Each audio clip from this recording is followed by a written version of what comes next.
ဒီနေ့ရှင်းလင်းတင်ပြချက်မှာတော့နန်နီနဲ့သူမတို့ရဲ့ဘယ်လီလူလူတို့ကပေးတဲ့စစ်မှန်တဲ့ယုံရဲမှုအကြောင်းလေ့လာကြမယ်နော်ဇလန်လေးကတော့အေးချမ်းတဲ့ချောင်းပေးမှနေတဲ့တဘောထားပြေးသွားတဲ့အဖျောင်းအိုနာနီစီနေစတင်ပါတယ်သူမဟာ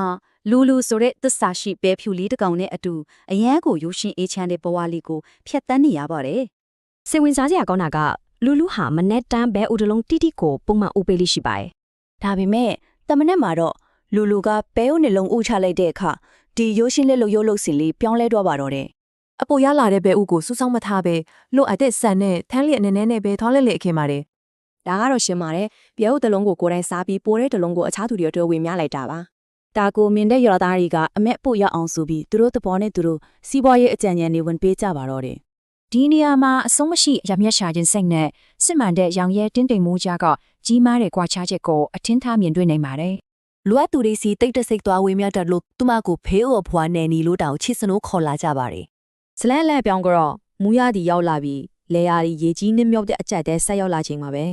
တီးနန်တွေပျက်စီးလို့အလုံးငတ်မွနေချိန်မှာတော့လူလူကတော့ဘဲဦးညလုံးကိုနေ့စဉ်မှန်မှန်စအုပ်ပေးနေခဲ့ပါတယ်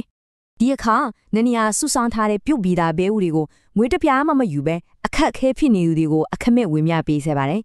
ကြွားသားတွေကငွေပိုရနိုင်တဲ့အခန်းအီးကိုဘာလို့အထုံးမချတာလဲဆိုပြီးနားမလည်နိုင်စွာနဲ့မေးကြတော့တာပေါ့အရေးကြီးဆုံးကနန်းနီရဲ့အထေပါပဲစစ်မှန်တဲ့ပျော်ရွှင်မှုဆိုတာအဆုံးမရှိလောဘတကြီးဆူဆောင်ခြင်းကနေမလာပါဘူးတဲ့လိုအပ်တာလောက်ပဲယူပြီးပိုရာကိုကူညီဝေမျှပေးခြင်းကသာစိတ်နှလုံးကိုအမှန်တကယ်ပြေဝချမ်းမြေ့စေတယ်လို့သူမကရှင်းပြခဲ့ပါတယ်စစ်မှန်တဲ့ကြွယ်ဝမှုဆိုတာလောဘမထားပဲ